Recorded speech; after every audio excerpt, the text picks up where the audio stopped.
30 సెకండ్స్లోనే మిస్టరీని solve చేసిన detective story ఇది. కానీ అసలు నిజం తెలిసాక అందరి కళ్ళల్లో నీళ్లు తిరిగాయి. ఒకప్పుడు రామాపురం అనే చిన్న గ్రామంలో డిటెక్టివ్ రవి అనే వ్యక్తి ఉండేవాడు. అతను చాలా తెలివైనవాడు.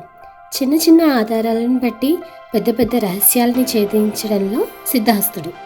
ఒకరోజు రామాపురం గ్రామ సర్పంచ్ రామారావు గారు కంగారుగా రవి వద్దకు వచ్చారు. రవి, నా బంగారు మామిడి పండు కనిపించడం లేదు అని ఆందోళనగా చెప్పారు. బంగారు మామిడి పండా అని రవి ఆశ్చర్యపోయాడు. అవును, అది మా తాతగారు నాకు బహుమతిగా ఇచ్చింది. అది గోల్డ్తో చేసింది. అది ఎప్పుడూ నా రూమ్లోని లాకర్లోనే ఉంటుంది. నిన్న దాన్ని లాక్ చేయడం మర్చిపోయాను. ఈరోజు పొద్దున్న చూసేసరికి అది మాయమైంది అని రామారావు వివరించారు. రవి వెంటనే రామారావు గారి ఇంటికి వెళ్ళాడు. అతని రూమ్లో లాకర్ ఓపెన్ చేసి ఉంది. రవి రూమ్ అంతా జాగ్రత్తగా పరిశీలించగా అతనికి అక్కడ ముఖ్యమైన 3 ఆధారాలు కనిపించాయి. ఒకటి, లాకర్ దగ్గర చిన్నగా మెరిసే గ్రీన్ కలర్లో ఒక క్లాత్ ఉంది. రెండవది, కిటికీ దగ్గర నేలపై కొన్ని ఇసుక రేణువులు ఉన్నాయి. మూడవది, సర్పంచ్ రూమ్ తలుపు పక్కన ఒక చిన్న కుక్క పిల్లల కాలు గుర్తులు ఉన్నాయి. రవి రామారావు గారిని, మీ ఇంట్లో పనిచేసే వాళ్ళు ఎవరెవరు అని అడిగాడు. దానికి రామారావు గారు, మా ఇంట్లో 3 పనివాళ్ళు ఉన్నారు. రాము తోటమాలి, సోము వంటవాడు మరియు లక్ష్మి పని మనిషి అని చెప్పారు. రవి ఆ 3ని పిలిపించి ప్రశ్నించడం మొదలుపెట్టాడు. నేను నిన్న రాత్రి తోటలోనే ఉన్నాను. ఎవరైనా లోపలికి వచ్చారో లేదో నేను చూడలేదు అన్నాడు తోటమాలి. నేను నిన్న రాత్రి వంట చేసి మా పాపకు ఒంట్లో బాగాలేకపోతే హాస్పిటల్కి వెళ్ళాను అన్నాడు వంట మనిషి సోము. నేను నిన్న సాయంత్రమే ఇంటికి వెళ్ళిపోయాను. ఈరోజు పొద్దునే వచ్చాను. నాకేమీ తెలీదు అని చెప్పింది పని మనిషి లక్ష్మి. రవి అందరి ముఖాలను గమనించాడు. రాము చేతికి కాస్త పచ్చని రంగు అంటుకుని ఉంది. సోము కాళ్లకు ఇసుక ఉంది. లక్ష్మి భయంతో వణికిపోతోంది. రవి కొద్దిసేపు ఆలోచించి, దొంగ ఎవరో నాకు తెలిసిపోయింది అన్నాడు. అందరూ ఉత్కంఠగా చూస్తున్నారు. రవి మెల్లగా సోము వైపు నడిచాడు.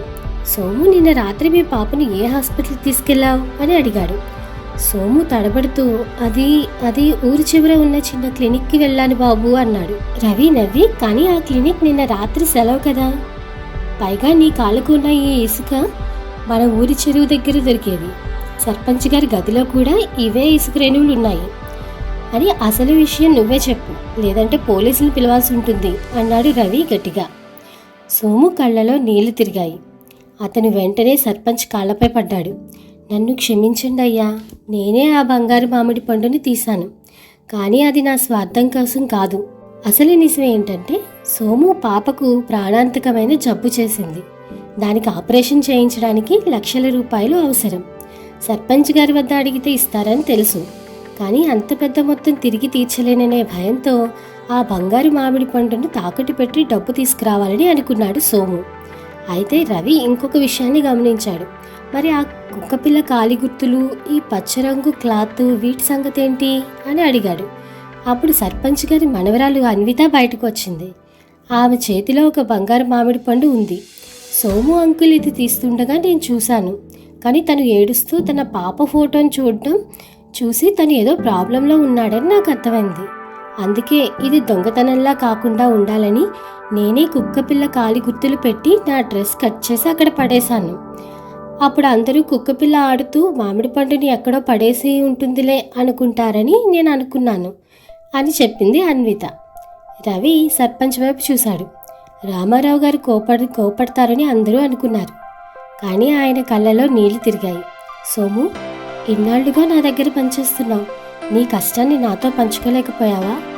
ఒక చిన్న పాప చూపించిన మానవత్వాన్ని నేను చూపించలేను అనుకున్నావా అంటూ ఆ బంగారు మామిడి పండును అతనికే ఇచ్చారు. దీన్ని అమ్మి నీ పాపకు వైద్యం చేయించు. ఇది దొంగతనం కాదు, ఒక తండ్రి పడుతున్న ఆవేదన అని చెప్పారు రామారావు గారు. ఈ స్టోరీ నచ్చిందా? అయితే లైక్ చేసి హ్యాపీ కిడ్ ఛానల్ని సబ్స్క్రైబ్ చేసుకోండి. హ్యాపీ కిడ్తో కథల ప్రయాణం కొనసాగిద్దాం. Thank you for watching. Please do subscribe for more videos. Happy Kid!